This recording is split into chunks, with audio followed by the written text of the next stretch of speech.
Is it okay? We're doing we're doing uh 5 disturbing conspiracy theories you'll hope are not true.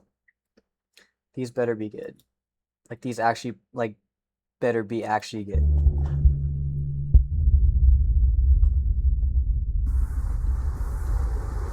Throughout history, numerous conspiracy theories have emerged, often causing unease. These theories challenge established narratives His voice is very relaxing. I'm gonna fall asleep. Oh my gosh. and propose alternative explanations for significant events. They typically arise from a mistrust of authority and a desire to uncover the truth.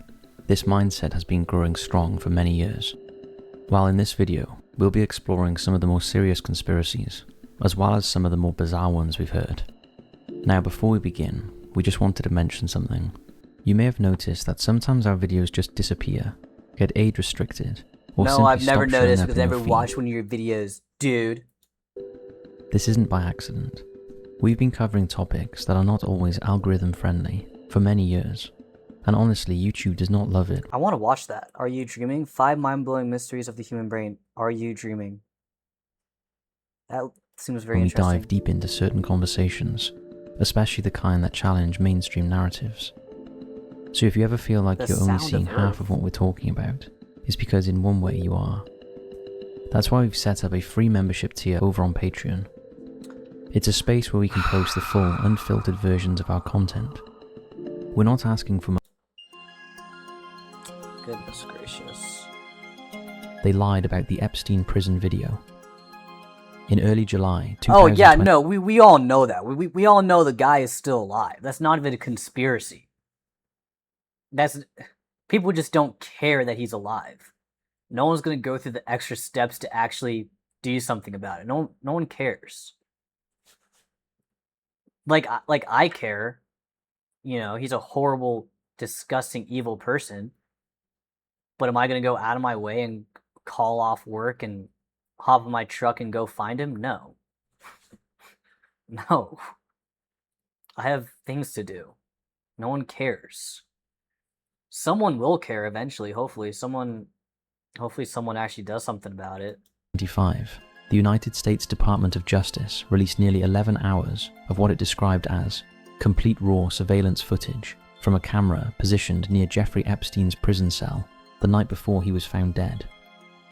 The release was intended to address conspiracy theories surrounding Epstein's apparent suicide while in federal custody. However, instead of alleviating those suspicions, it may further fuel them. Take a look.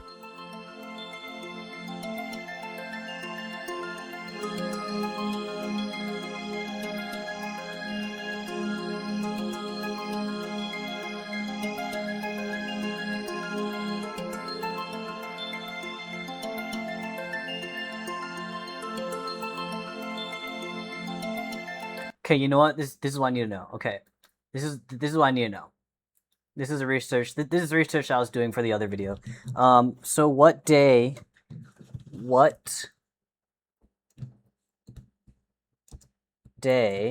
I'm typing with one hand, so I'm slow. What day did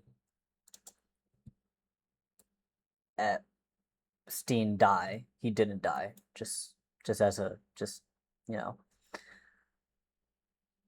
August 10th, 2019. Wait.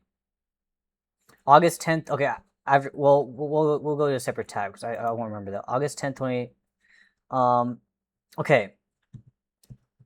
What day did Palm Beach Pete, forgive me if I don't spell this correctly, Pete make his first appearance?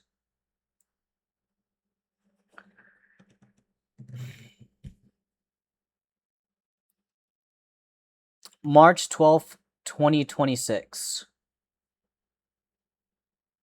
March 12th, 2026. Okay. How long would it take to get jawline surgery and a nose job. What else did he do? And a nose job and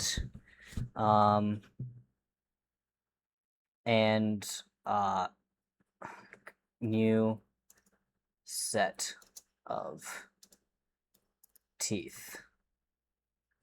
I need to work on my spelling. Oh my goodness. Teeth.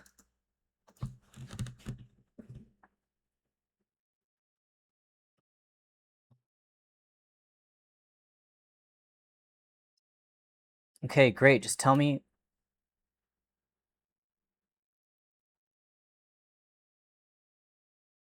$12 to 18 months. Okay. This is gonna be very embarrassing. It's gonna be very embarrassing. How many how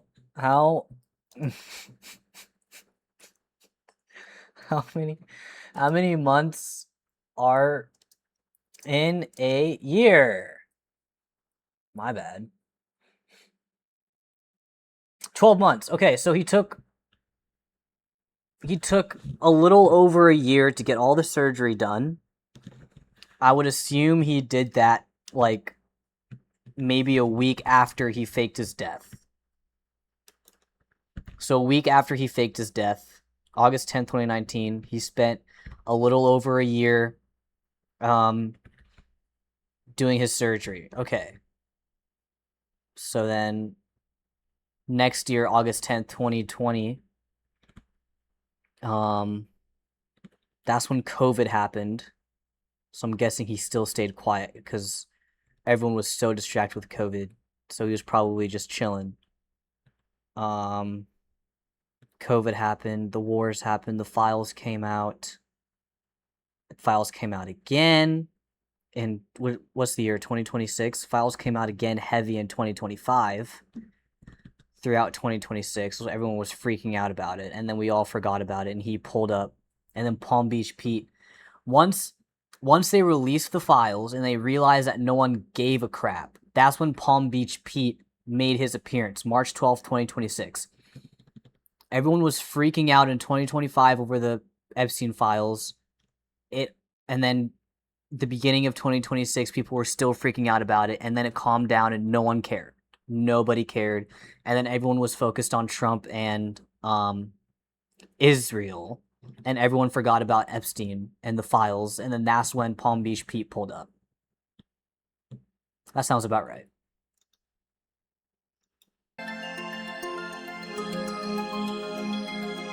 So I guess he was just waiting to make sure that no one really cared, so he would be safe.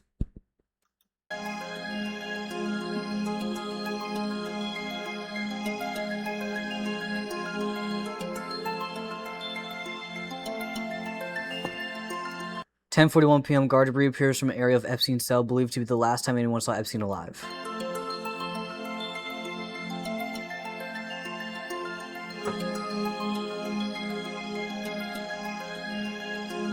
Guard delivers what appears to be food trays. I hope my audio is working.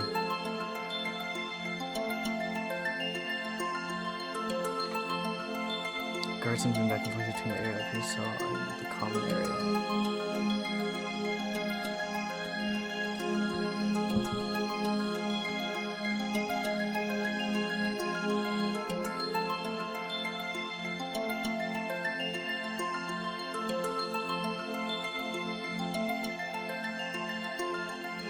More guards enter the common area, presumably after they discover the body.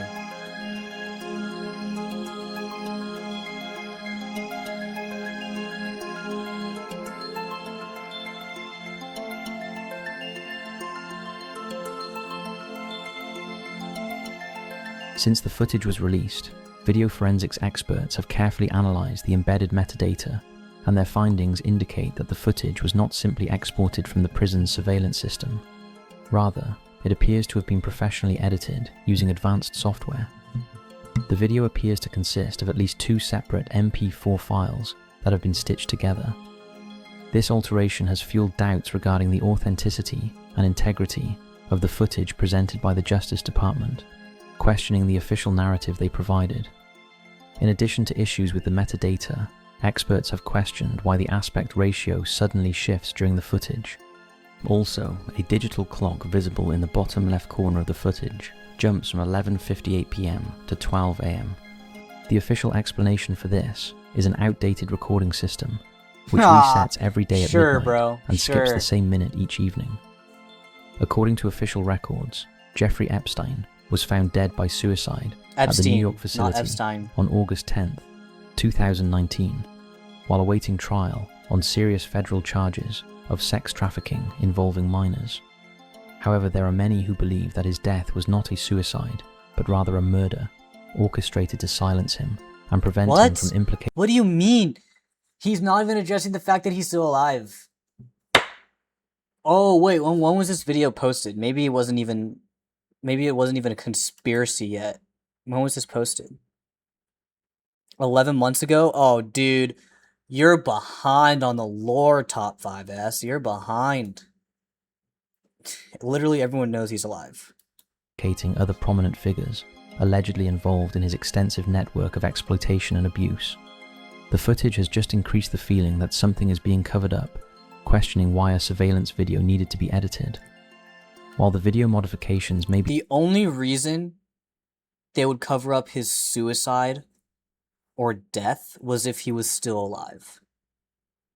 Otherwise, it would have been like a cool story to say, oh yeah, an inmate killed him knowing that he was involved in trafficking. Like, they would have loved to tell that story, because that would have made a lot of money. And that would have been a really hype thing. They could have made like a whole documentary out of it. Like, about the guy killing Epstein because he was... The only reason why they covered up was because he's still alive. It was...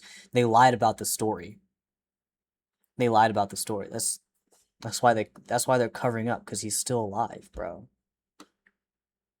I feel like everyone knows this. This isn't even a conspiracy. It's just true. Harmless. They are likely to heighten suspicions surrounding Epstein's death and increase pressure on the Trump administration to release more information about the case. During his presidential campaign, Donald Trump had pledged to release comprehensive files concerning Epstein, suggesting they would include a detailed client list featuring names of high-profile celebrities and influential individuals who may have engaged in illegal activities on Epstein's islands. However, the administration has since backtracked on that, claiming there was no existing client list related to Epstein's activities. I think you'll agree, something isn't right here. Oh, I guess that was it. Okay. Should have touched on that a little bit more. The CIA was warned about September 11th.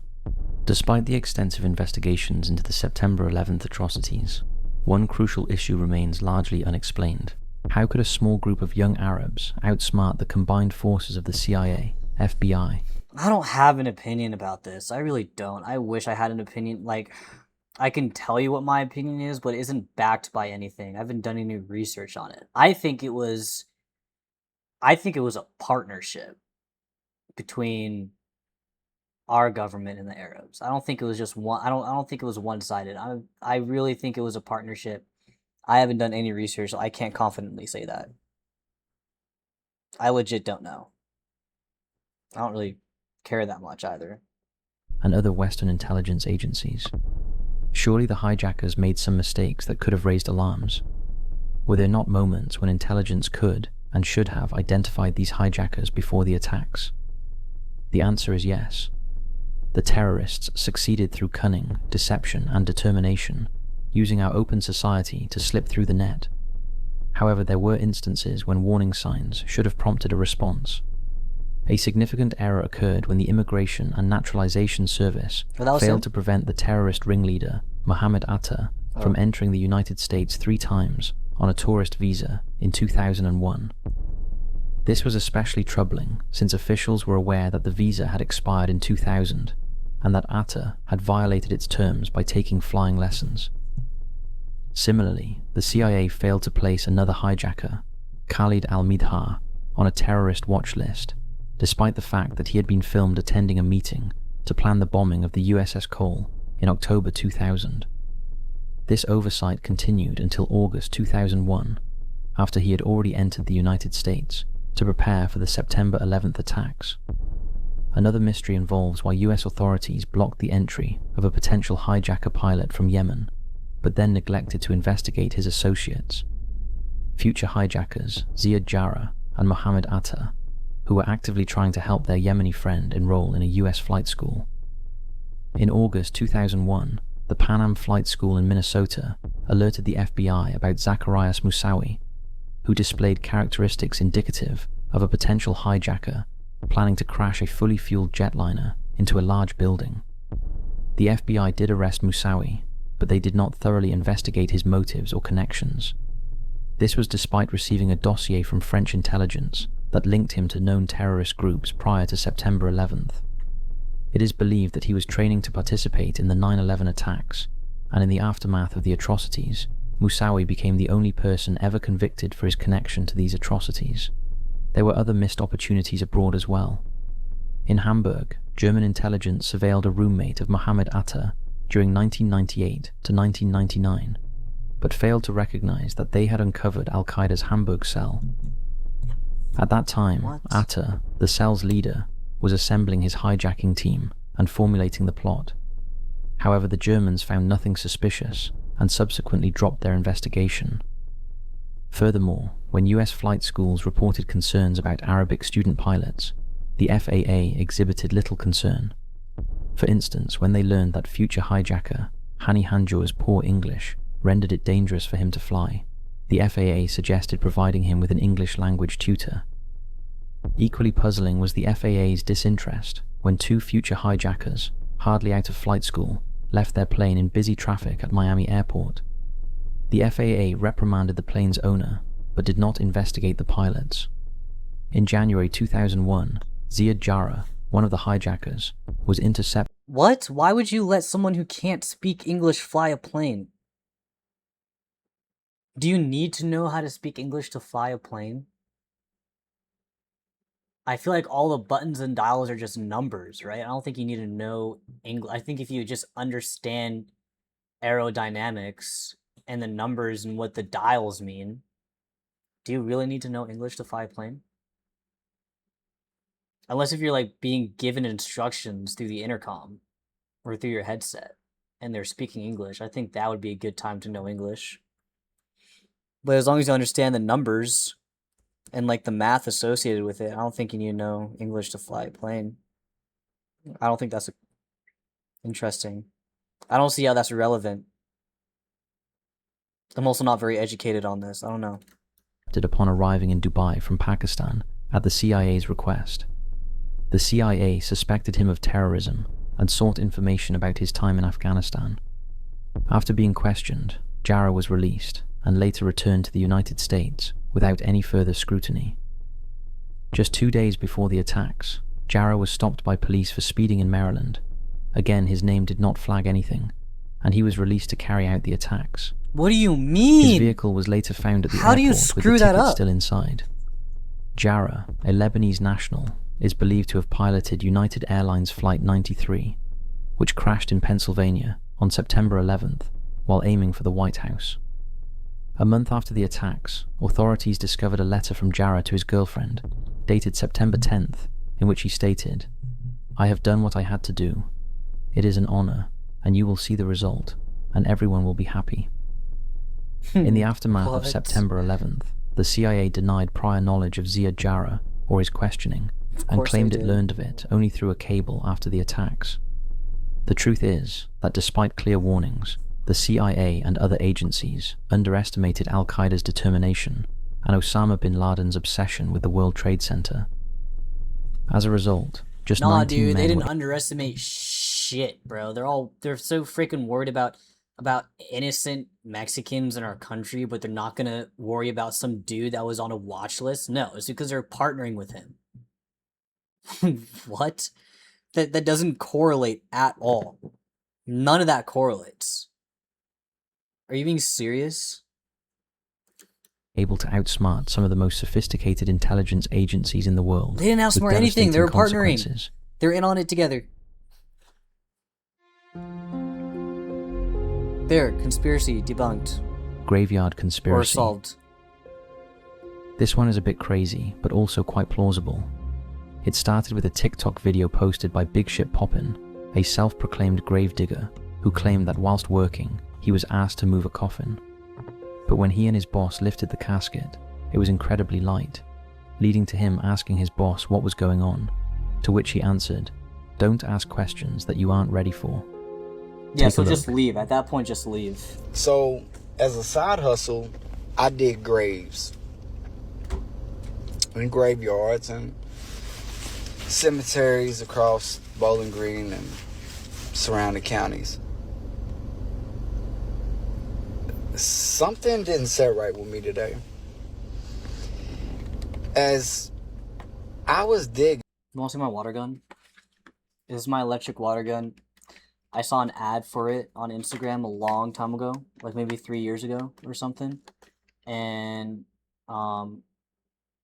that's when I wasn't like paying for, insurance and gas and my own food and stuff like that. So I had like, a bunch of cash on the side. So it's like $300 at the time. It was like brand new. They had just started making them, and I bought it right away. I don't really use it often, but I just want to show it off because I like it. It's fun sometimes. and the guy that's the director of the graveyard walked up to me, Or 4 years ago. and he was like, "We need to lift that casket up to get it even." 17, So 16. we Yeah, put it 4 on years the ago. tally and brought it back up. When we brought it back up, it come off even in a way, but it was crooked in the corner. So he's like, "We gotta lift it." So I lifted it, me and him together. But the weirdest thing was, it was really light. Like, extremely light. Like, and I'm not a big dude. So I was like, I told him, I was like, why is that so light? He was like, "Don't ask questions that you ain't ready for." Y'all, I'm freaked out. What are they doing with these bodies? The video has gone viral on TikTok, sparking a lively debate about what happens to our bodies after we die. Most families trust that their loved ones are treated with respect and dignity at funeral homes and would never question whether the bodies are actually in the coffins at funerals. But what if they are not? What if they have been removed before cremation or burial, potentially stolen? Wait, does this go for all bodies in caskets or just certain bodies? Because I feel like we can very easily debunk this. Like, has anyone, like, actually checked the caskets, like, at a funeral? Been like, "Oh, yep, there she is," or "There he is," or "There's a kid in the casket," and then, like, watch them drop it down? I feel like this can be so easily debunked. Maybe it's just a few. It's a few caskets, people like steal the bodies and sell the organs on the black market. I feel like that's the most reasonable explanation. But again, I feel like the organs would be out of date though. Would they even be able to sell the organs?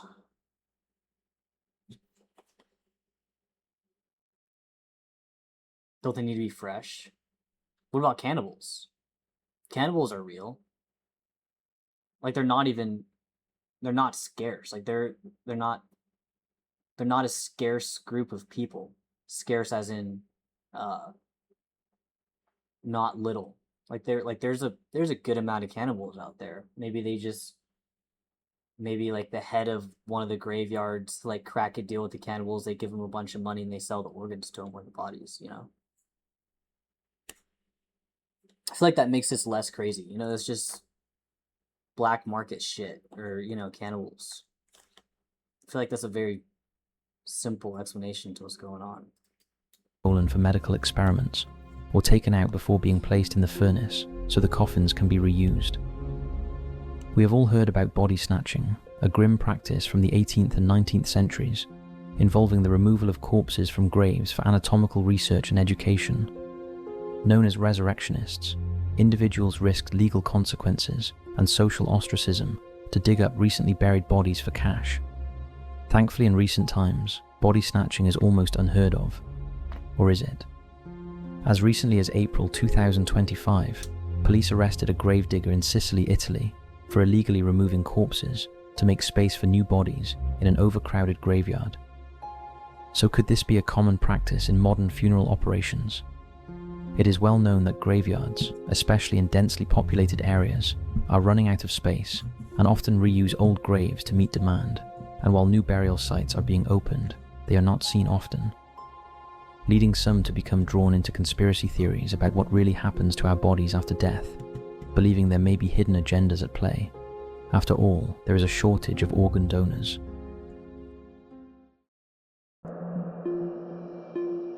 That was a good point he made at the end. Shortage Morgan sunk the Titanic. Shortage of organ donors. RMS Titanic was a British ocean liner renowned for its luxury and innovative design. It sank on April 15th, 1912, after colliding with an iceberg during... Didn't Oompaville do a video on this? I'm pretty sure Oompaville literally cracked the whole code. Like, I'm pretty confident he knows exactly why they sunk the ship. It had something to do with money. It had something to do with money and the whole system and, like, the bloodlines. I don't remember it at all. I watched it a while ago. I don't remember what he said. But I'm pretty sure he cracked it. Its maiden voyage from Southampton to New York City. I love Oompaville, by the way. He's my favorite. Oompaville, Call Me Chris, Joe Bart, and...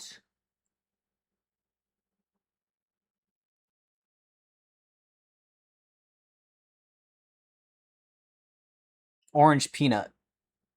Those are my favorite YouTubers. And someone else. Who else was it? Do I want to click out and go look for him? No. I don't. I'll mention his name in the next video. Approximately 2,224 passengers and crew members were on board, and roughly 1,500 lost their lives, making it one of the deadliest maritime disasters in peacetime history. Operated by the White Star Line, Titanic featured lavish amenities such as a swimming pool and elegant dining rooms, attracting some of the wealthiest individuals of the time. Since the disaster, numerous conspiracy theories have emerged regarding how the supposedly unsinkable ship met its fate. These theories range from claims that the... Hold on, I have to check if my... I just realized I'm not wearing shoes, and my feet are low-key on the table. I hope they're not. Yeah, you can't see them. Okay, cool. Titanic was swapped with its sister ship, the Olympic, to suggestions that a cursed mummy on board the ship was responsible for the tragedy. However, in recent years, an equally bizarre theory has... What? However, in recent years, an equally bizarre... These theories range from claims that the Titanic was swapped with its sister ship, the Olympic, to suggestions that a cursed mummy on board the ship was responsible for the tragedy. Dumbest conspiracy theories I've heard of my whole entire life. An equally bizarre theory has emerged, suggesting that influential American banker J.P. Morgan may have been responsible, or at the very least, played a direct role in its demise.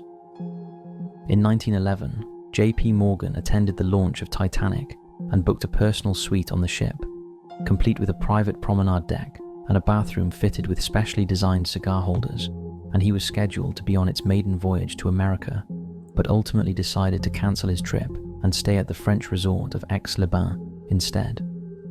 This last-minute cancellation has fueled speculation among conspiracy theorists that he had foreknowledge of the ship's fate. Despite Morgan's absence, 3 of his prominent rivals in the business world, John Jacob Astor Ford, a leading real estate developer, Benjamin Guggenheim, a successful mining magnate, and Isidor Straus, the co-owner of Macy's department store, were on board the ship. The conspiracy theory claims that Morgan wanted these 3 individuals out of the way, as they were reportedly opposed to the establishment of the Federal Reserve, a vision strongly supported by Morgan. In order to eliminate them without raising suspicion, he conspired to ensure that the Titanic would sink. The details of how Morgan could have orchestrated such a deadly collision with an iceberg, or guaranteed that these 3 men would perish, remain unclear. However, all 3 of them did indeed die, opening the way for Morgan, who was the founder of J.P. Morgan Chase, to heavily contribute to the establishment of the Federal Reserve in 1913. It is worth pointing out that he also owned the International Mercantile Marine, the parent company of the White Star Line, which operated the Titanic. It seems hard to believe that Morgan was willing to sacrifice over 1,000 innocent lives What just do you to eliminate mean? 3 wealthy men. What do you mean? People would do anything for money and power. That's not hard to believe at all. Seriously? The power of human greed and the power of the human ego and the power of human hate? Are you being serious? That's not hard to believe at all. I think we can all agree that when it comes to money, power, and greed, there are some people on this planet that will do anything. Anything. But maybe he was. Let us know your thoughts on this one.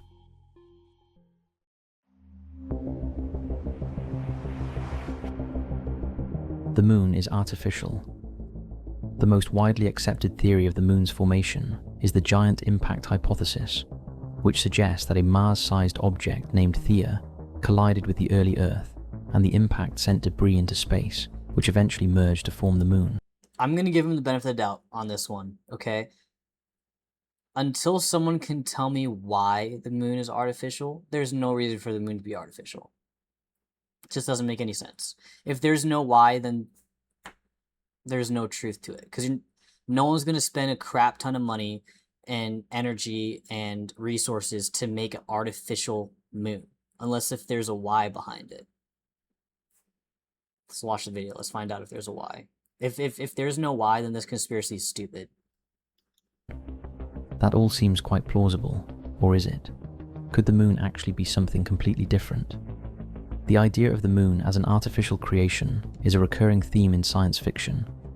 In the Heirs of Empire series, the moon is portrayed as a massive spaceship that arrived on Earth approximately 50,000 years ago.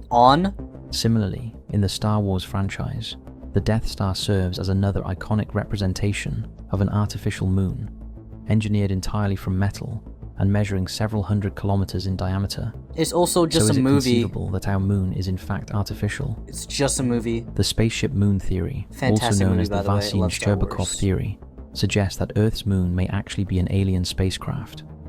This theory was proposed by 2 prominent members of the Soviet Academy of Sciences. Okay, as much as I do believe in aliens, because there's genuinely, like, if you look at the math, I don't care what any scientist says, if you look at the math in the ever-expanding universe with infinite amount of energy and, infinite amount of dude, I'm about to nerd out.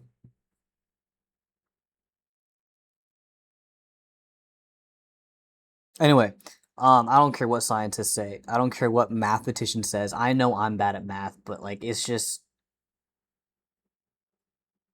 someone has to say it who actually is good at math. Mathematically, there is no way aliens aren't real.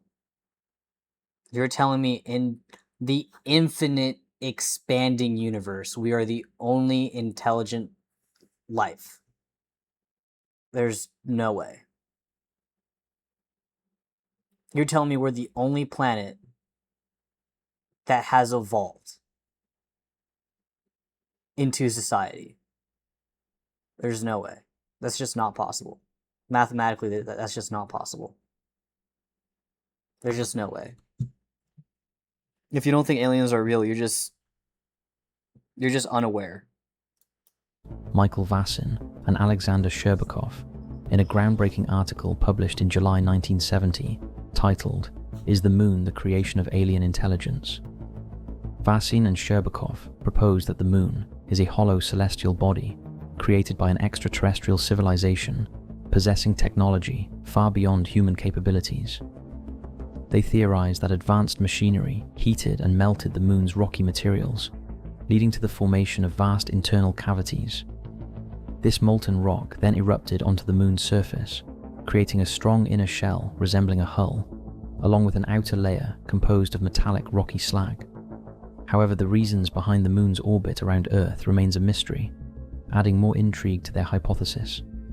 Their theory is supported by fascinating observations regarding lunar craters.